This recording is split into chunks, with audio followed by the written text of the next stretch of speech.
Boa noite, professor Danilo, Rosivânia, nossa diretora e colegas seminaristas do Seminário Teológico Batista Getsemane. Coube a mim falar sobre o teólogo norte-americano Reinhold Niebuhr. O nome completo desse teólogo é Karl Paul Reinhold Niebuhr, filho de imigrantes alemães. Ele nasceu no Missouri em junho de 1892 e faleceu aos 79 anos, em 1971, em Massachusetts. A formação dele se voltou totalmente para a teologia. Ele estudou em vários colégios cristãos, no Seminário Teológico Éden, na Escola de Divindade de Yale. Ele era de formação luterana, como seu pai. Mas um fato que o marcou como teólogo foi que entre 1915 e 1928 ele pastoreou uma igreja em um bairro operário de Detroit, em plena revolução industrial e crescimento demográfico desenfreado, distribuição de renda e muita pobreza gerada pela revolução industrial, que atraiu das zonas rurais uma massa bem grande da população. E ele, consternado com a desigualdade social e as péssimas condições de trabalho nas fábricas automobilísticas, tornou-se defensor do socialismo e resgatou o conceito de pecado ao ver as desigualdades sociais. Para ele, o pecado não era só uma questão de teor moralista, mas também no sentido social da exploração, da desigualdade. Começa a denunciar então esse pecado, o pecado da injustiça.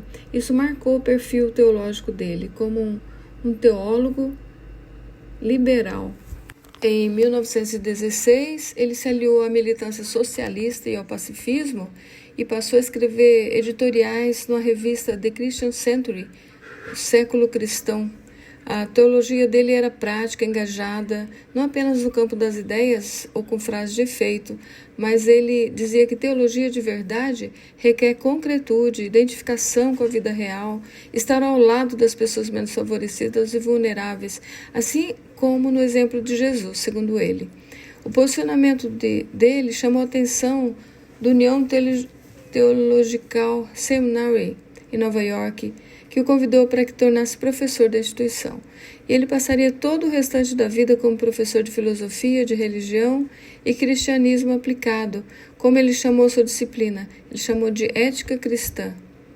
Ele inicia sua carreira de professor de seminário ainda como socialista e pacifista. Mas como Reinhold, ele saiu da teologia, deixou de ser um teólogo liberal para passar a ser um neo-ortodoxo. Nos anos 1930, ele publicou um livro que em português se chama Homem Moral e Sociedade Imoral. Nesse livro, ele rompe definitivamente com o socialismo e o pacifismo e traz críticas ao liberalismo, tanto econômico quanto teológico.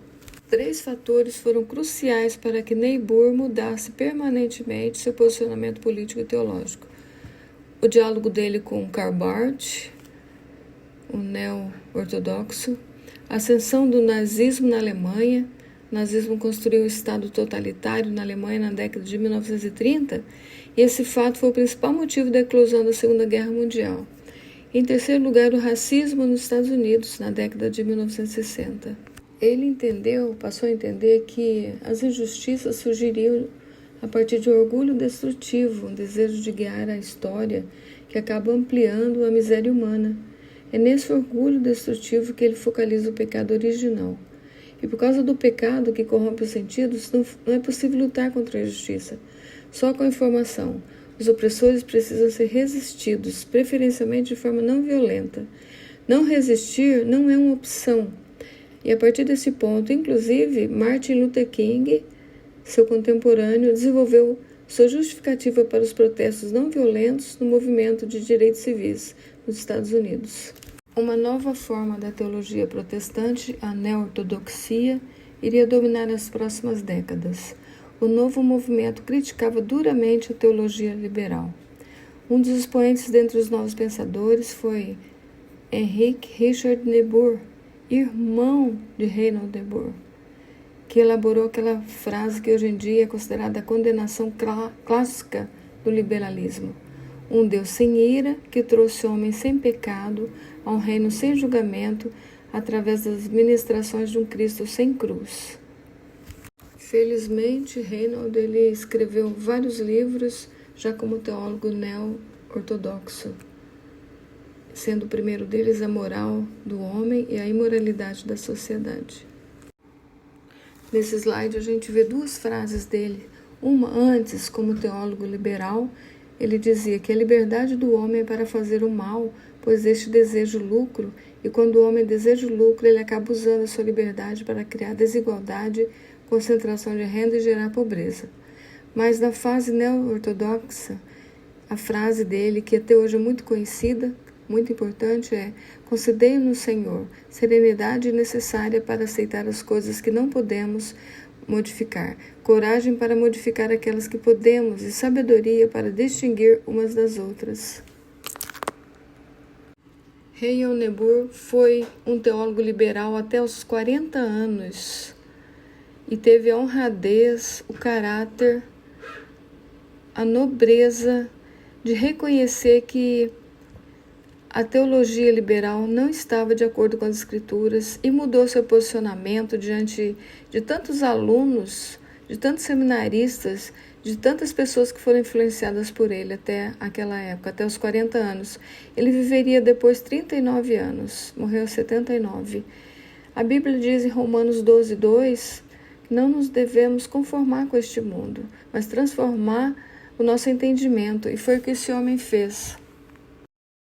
Não é fácil reconhecer publicamente um pecado, mas um homem público deve fazer isso. O pastor Jimmy Swaggart fez a mesma coisa. Ele pediu perdão à igreja e ao mundo por ter cometido adultério. Um ato de muita coragem e nobreza. Eu quero concluir com esse versículo de Eclesiastes 7:8. Melhor é o fim das coisas do que o princípio delas. Melhor é o longânimo do que o altivo de coração. Obrigada a todos, obrigada ao professor pela oportunidade. A paz do nosso Senhor.